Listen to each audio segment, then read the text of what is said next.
E parece claro que hoje no Brasil há uma extrapolação, né, por parte das instituições, singularmente do STF, embora não seja apenas o STF o problema, né? Hoje nós estamos falando aqui de um dos aspectos do problema.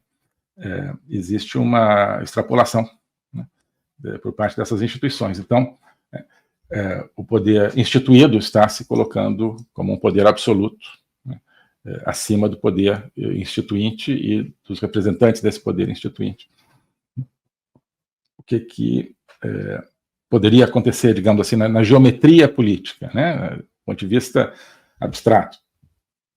Ora, que o poder instituinte recuperasse, né, o poder, né, cobrasse de volta o poder, exigisse, né, que o poder fosse devolvido, né, pelo poder instituído que extrapolou e traiu, né, esse poder instituinte, né, e redesenhar a mecânica de modo a criar um novo poder instituído, né. Essa aqui seria a ideia dentro de uma geometria institucional, né. Eu, pessoalmente, acho que cada vez é mais urgente, principalmente no Brasil, uma revisão constitucional completa, né. Algumas ideias sobre isso, sobretudo do Luiz Felipe de Orleans, deputado de Bragança, que é, né, uma das melhores vozes, certamente, do parlamento brasileiro hoje, né. E eu, modestamente, já apresentei em diferentes ocasiões ideias de que eu chamei um plebiscito reconstituinte, ou seja, apresentasse uma série de reformas constitucionais que fossem submetidas diretamente à população, né, para que dissesse sim ou não.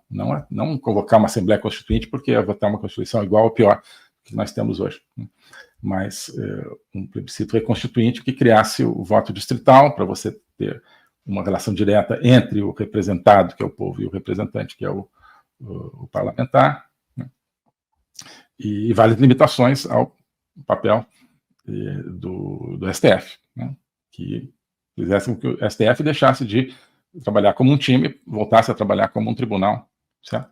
Como um órgão colegiado.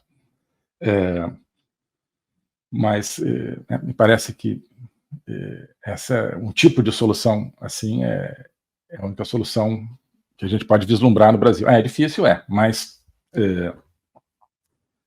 sem uma revisão institucional e constitucional não há como termos uma recuperação de uma democracia representativa, né? O fim da democracia representativa é um fenômeno que não abrange apenas o Brasil. Cada vez mais se sente isso, sobretudo nas antigas democracias europeias. Você pergunta se as pessoas se sentem representadas pelos seus sistemas, elas vão sempre dizer que não, né? Existe o problema da União Europeia, né, que é uma entidade supranacional não eleita diretamente pelo povo. Embora hoje eles elegem o parlamento, e o parlamento elege o presidente da comissão, que seria o chefe do executivo da União Europeia.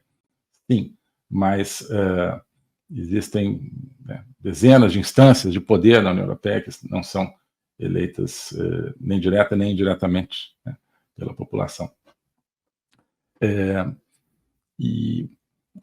Então você tem as entidades da União Europeia, a própria União Europeia, com poder superior ao poder, muitas vezes, das instituições nacionais. Então, você já tem aí os europeus gostavam de chamar o déficit democrático, hoje não chamam mais porque virou politicamente incorreto você contestar esse sistema, por alguma razão. E dentro dos países existe toda uma série de mecanismos extra ou paraconstitucionais para diminuir o alcance ou até mesmo criminalizar os grupos políticos que, de alguma maneira, queiram uma retrocessão do poder ao povo, conforme está, de uma maneira ou de outra, em praticamente todas as constituições.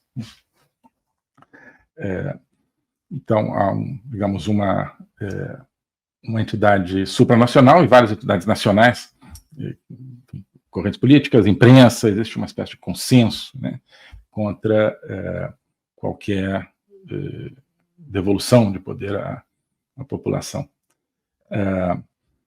Estados Unidos, você pode argumentar que não está tão avançado, realmente acho que não está, mas há uma sensação de distanciamento em relação aos políticos, é o diferencial do Trump, é uma pessoa que tenta fazer a ponte diretamente com as pessoas se sentem representadas por ele de uma maneira que não se sentiam por nenhum político há muito tempo, né? Alguém que não faz parte do jogo político. Isso tudo, eu acho que não acontece por acaso, é isso que eu queria chegar, e aí a gente já termina para a nossa discussão aqui. Não acontece por acaso, tá? Existe uma programação que vem de pensadores marxistas, né, para ocupar o terreno da política institucional, partidária, dentro de democracias liberais, né, em favor de uma concentração de poder e de uma reorganização do poder de maneira não democrática para, né, a criação de bases de um sistema totalitário. Estou cada vez mais convencido disso. Estava lendo uma autora que é muito importante nessa construção, que é uma autora marxista francesa, Chantal Mouffe. Ela tem livros importantes em conjunto com o Ernesto Laclau, né, meu xará, mas uma visão completamente diferente, que é um marxista argentino, e que vão no sentido da, enfim, de toda uma reorganização do marxismo, inclusive do marxismo latino-americano, né? E a própria Chantal Mouffe estava lendo um texto mais ou menos recente dela, não, de alguns anos atrás, onde ela diz o seguinte: olha, o meu trabalho, e do Laclau também, ela diz, vai no sentido de colocar o marxismo dentro da política. O marxismo, até os anos 80, 90, realmente estava apenas... Isso não é o que ela está dizendo, é o que estou comentando agora. O marxismo estava apenas no terreno, ou se concentrava no terreno da economia, como fosse uma teoria econômica, né, que todo mundo viu que não deu certo, na União Soviética, sobretudo, e em outros lugares.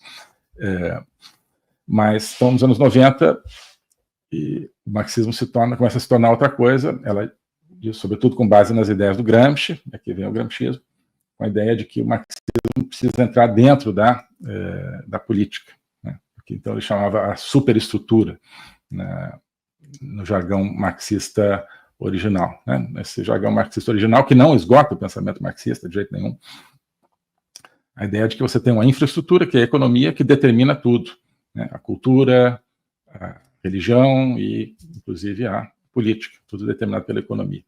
A ideia agora é de fazer a revolução, justamente, não a partir da economia, portanto, não a partir da classe trabalhadora, mas a partir da política, né? E aí que vem aquela minha tese, né, que é um pouco uma ironia, mas ao dizer que nós temos no Brasil uma ditadura do corruptariado, né? Originalmente, o marxismo fala da ditadura do proletariado. Então, o proletariado é a classe revolucionária, a classe que faz a revolução e que assume um poder assumidamente totalitário depois da revolução para quebrar a hegemonia capitalista. Então, hoje nós temos, e o Brasil talvez seja o grande laboratório disso, né, uma nova classe revolucionária, classe política, né, corrupta, que então, assume o poder, né, e concentra esse poder para a criação de uma sociedade totalitária, né? E aí que vem a junção entre as antigas oligarquias corruptas e os antigos projetos de esquerda marxistas que se encontram muito claramente no Brasil a partir de 2002, com a vitória do Lula, embora já estivessem convergindo antes, né? Então, isso que nós estamos vendo aqui, né, dessa destruição da democracia representativa, faz parte de um projeto maior, de um processo maior, isso sem dúvida. Mas como que a gente pode ver esse processo? Uma das maneiras de ver é essa, né? É uma tomada do poder a partir do topo, digamos, né? A partir de uma nova classe revolucionária, que é a classe política corrupta. não confundir classe política com parlamentares, né? Nem todos os expoentes da classe política são parlamentares, e nem todos os parlamentares são membros da classe política nesse sentido, né? Nesse sentido de uma classe dominante que se congrega em torno da corrupção, mas, sobretudo, junto com a corrupção, por um projeto que algumas pessoas que hoje estão na esquerda, mas que já foram críticas do PT, chamavam o projeto criminoso de poder. Que continua existindo, né? Essas pessoas aqui mudaram. Enfim, vocês sabem quem são. Então, esse projeto, hoje, ele reside, né, nas classes políticas. E no Brasil isso é muito claro. Tanto que você tem aí expoentes de um projeto comunista, né, de um projeto revolucionário, né, ali encastelados num das principais torres, a principal torre do sistema de poder, que é o STF. Né? Você tem mais de um marxista ali, né? Eu diria mais de 10, né? Ou marxista ou submarxista. Não sei quantos, mas é cada vez mais visível essa convergência, né? Essa convergência de um projeto de poder com uma destruição do sistema democrático representativo. Bom, pessoal, é isso por hoje. Alô, pessoal. Se você ainda não conhece a Academia Folha Política, eu acho que está na hora de conhecer.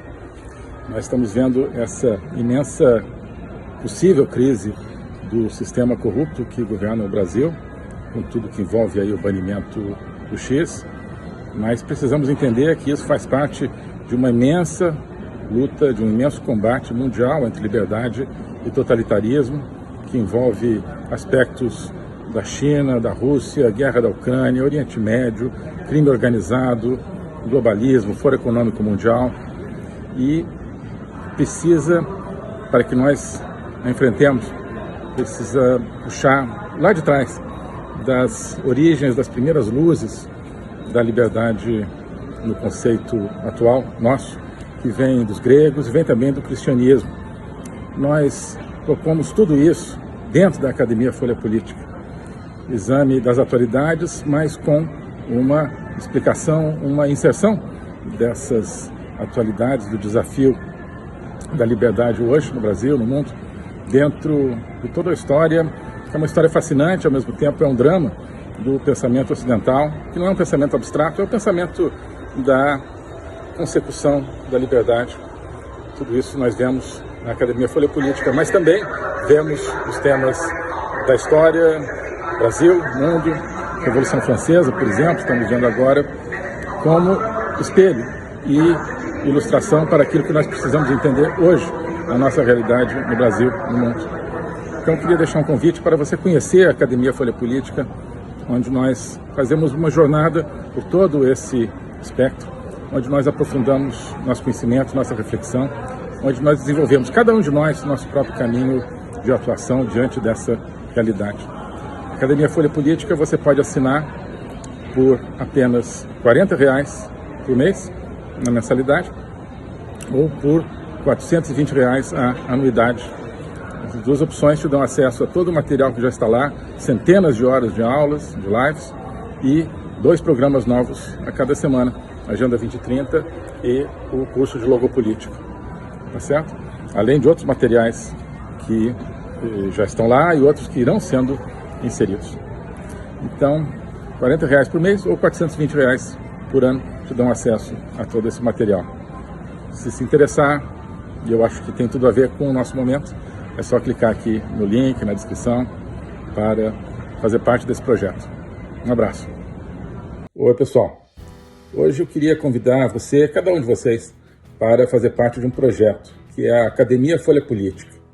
A Academia Folha Política é mais do que um curso, simplesmente. Ali dentro tem o meu curso de Logopolítica, agora também o curso sobre juristocracia, totalitarismo e resistência política. Tem outras iniciativas, como a Agenda 2030, de comentário de atualidades, tem vários vídeos, mas isso tudo cria um espaço. Não é apenas uma coleção de produtos individuais. Isso é um espaço de reflexão, um espaço de conexão entre as pessoas e, sobretudo, um espaço de autoconhecimento. Ali a gente está construindo um caminho, uma viagem para que cada um se conheça melhor a si mesmo, isso é a base de tudo, também para que nós, como brasileiros, conheçamos melhor o nosso país, nós conheçamos melhor o tempo que nós vivemos no nosso mundo, que nós conheçamos melhor também a nossa civilização, a civilização ocidental. Isso tudo cria uma atmosfera de conhecimento. E o conhecimento é que conduz à liberdade, que conduz à libertação. Então, esse é o convite que eu queria fazer. Conhecer todo esse ambiente de uma construção conjunta. Passando a ser membro da Academia Folha Política, você não está adquirindo, portanto, um produto pronto, definido e acabado, como um curso definitivo. Não. É um processo do qual você vai participar, um processo no qual você vai criar o seu próprio conhecimento. Tá bom? Então aqui tem a descrição, tem o link para ingressar na academia, tem a opção anual, a opção mensal, e eu tenho certeza que quem entrar vai se entusiasmar com esse projeto, vai se entusiasmar com essa construção. Tá bom? Abraço. O globalismo existe, é uma coisa concreta. Ele é composto pelo Great Reset, do Fórum Econômico Mundial, pelo projeto hegemônico da China, pelo programa de manipulação e conquista da América do Sul pelo Foro de São Paulo e outros elementos. E esses elementos eles atuam uns em benefício dos outros, sempre, principalmente através do controle da linguagem, porque o controle da linguagem é o controle do nosso pensamento. Então nós estamos tendo o nosso pensamento reprogramado, e essa reprogramação vai contra a nossa liberdade, vai contra a essência do ser humano. Isso é o globalismo. Com base nesse estudo, nessa experiência, é que eu criei o curso de Logopolítica. Toda semana eu dou aulas sobre geopolítica, literatura, filosofia, cultura de um modo geral, tudo isso em conjunto formando um espaço de conhecimento que eu denomino a logopolítica, para nós não apenas entendermos a ameaça do globalismo, mas podermos nos contrapor a ela. Se você quiser entrar nesse projeto de conhecer o globalismo e enfrentar o globalismo, clique aqui